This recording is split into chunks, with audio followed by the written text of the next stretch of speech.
प्रिय विद्यार्थियों, आज हम अपठित पद्यांश के बारे में जानकारी प्राप्त करेंगे।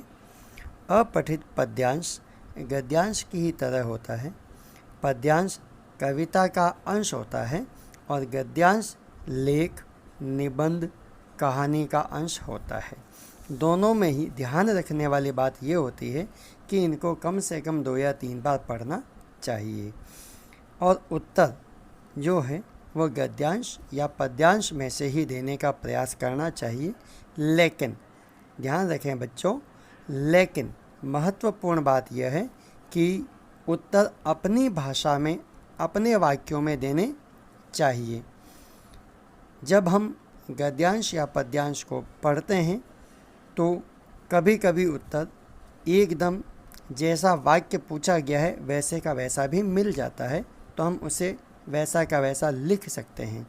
लेकिन कभी कभी उत्तर अलग तरीके से गद्यांश या पद्यांश में होता है, तो उसे हमें अपनी भाषा में, अपने वाक्यों में परिवर्तित करके लिखना चाहिए।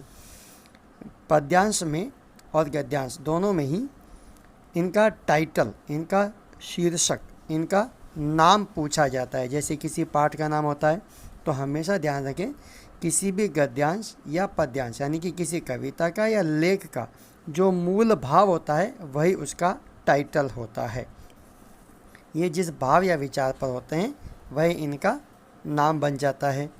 इनमें कभी कभी ऑप्शनल यानी चूज मेथड वाले, ऑब्जेक्टिव टाइप, अब सद वाले प्रश्न भी आते हैं और साथ ही साथ 1 या 2 लाइन में उत्तर दीजिए, इस प्रकार के प्रश्न भी पूछे जाते हैं।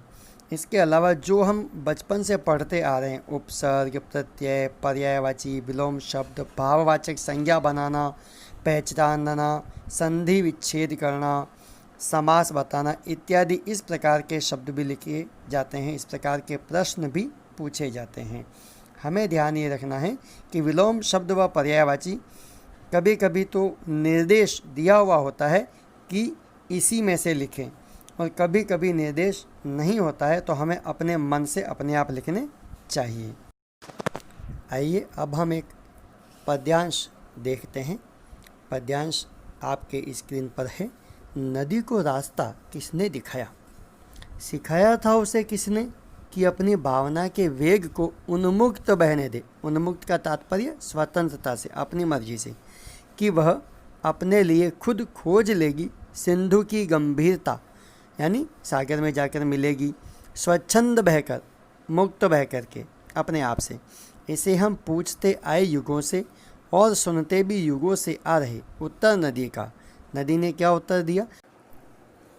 मुझे कोई कभी आया नहीं था राह दिखलाने, बनाया मार्ग मैंने आप ही अपना, ढकेला था शिलाओं को। ढकेलना मतलब धक्का देना। गिरी निर्भीकता से मैं कई ऊंचे प्रपातों से, वनों में कंदराओं में भटकती भूलती में, फूलती उत्साह से प्रत्येक बाधा विघ्न को ठोकर लगाकर ठेल कर का मतलब आगे धक्का देकर बढ़ती गई आगे निरंतर, एक तट को दूसरे से दूर तर करती, बढ़ी संपन्नता के और अपने दूर तक फैले हुए साम्राज्य के अनुरूप गति को मंद कर पहुंची जहां सागर खड़ा था फैन की माला लिए मेरी प्रतीक्षा में। आइए अब इससे रिलेटेड क्वेश्चन आंसर देखते हैं। पहला प्रश्न है, कवि के अनुसार हम नदी से किस तरह के प्रश्न करते आ रहे हैं? तो हमने प्रश्न किया है कि उसे बहना किसने सिखाया और सागर से जाकर मिलने का रास्ता किसने दिखाया। अगला प्रश्न है, नदी इन प्रश्नों का क्या उत्तर दे रही है? नदी कह रही है कि मैंने अपना रास्ता खुद ही बनाया, किसी ने मेरी कोई सहायता नहीं की। अगला प्रश्न, सागर से मिलने के लिए नदी ने क्या कठिनाइयाँ उठाईं?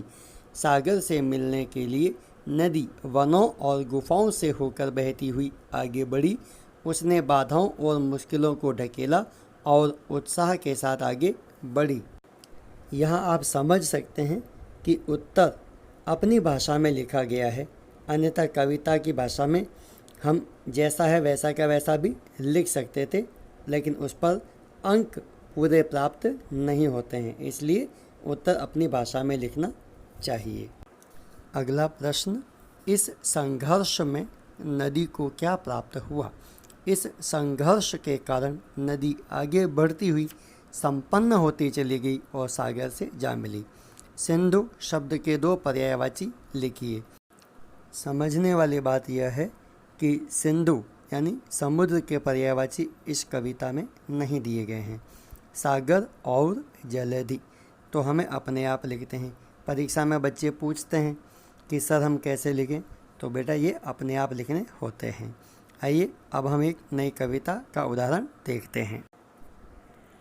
काली कोयल कूकू करती, जो है डाली डाली फिरती, कुछ अपनी ही धुन में ऐंठी, छिपे हरे पत्तों में बैठी, जो है पंचम सुर में गाती, वही है कोयल कहलाती। जब जाड़ा कम हो जाता है, सूरज थोड़ा गर्माता है, तब होता है समा निराला, जी को बहुत लुभाने वाला।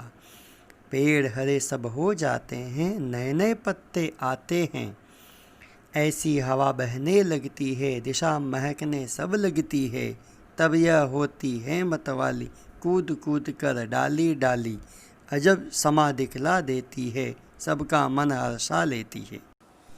आइए अब इस पद्यांश से संबंधित प्रश्न उत्तर देखते हैं। पहला प्रश्न है, समा निराला कब होता है? समा का तात्पर्य है मौसम, वातावरण। जाड़ा कम होने पर और हरियाली छाने पर समा निराला हो जाता है। दूसरा प्रश्न है, कोयल सबका मन कैसे प्रसन्न करती है? कोयल मधुर स्वर में सबका मन प्रसन्न करती है।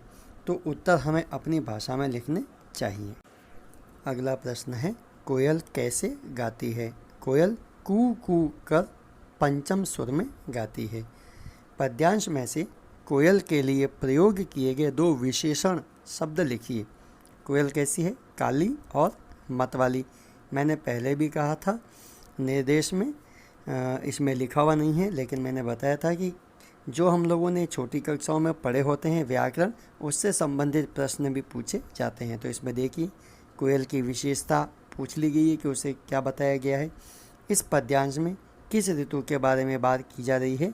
इस पद्यांश में वसंत ऋतु की बात की जा रही है।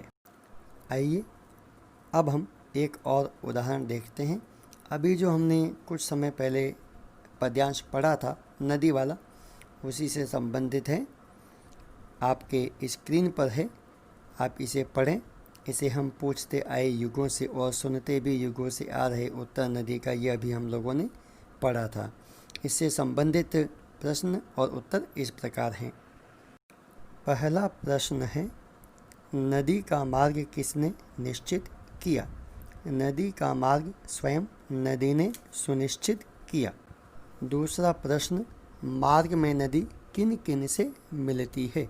नदी मार्ग में शिलाओं, झरनों, गुफाओं आदि से मिलती है।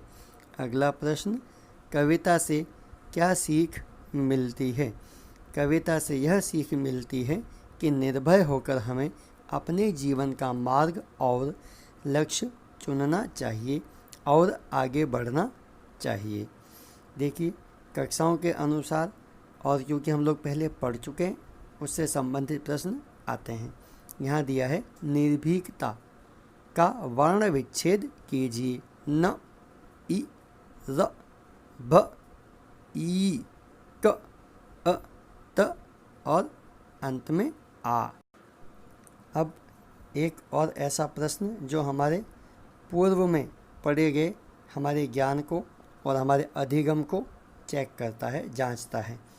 पद्यांश में से समानार्थी शब्द ढूंढकर लिखिए। यहाँ स्पष्ट निर्देश है पद्यांश में से ही लिखना है। तो रुकावट का अर्थ होता है बाधा या विघ्न, और लगातार को हम कहते हैं निरंतर।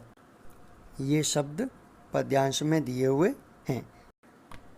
हम आशा करते हैं कि अपठित गद्यांश के उत्तर आप सरलता से दे पाएंगे।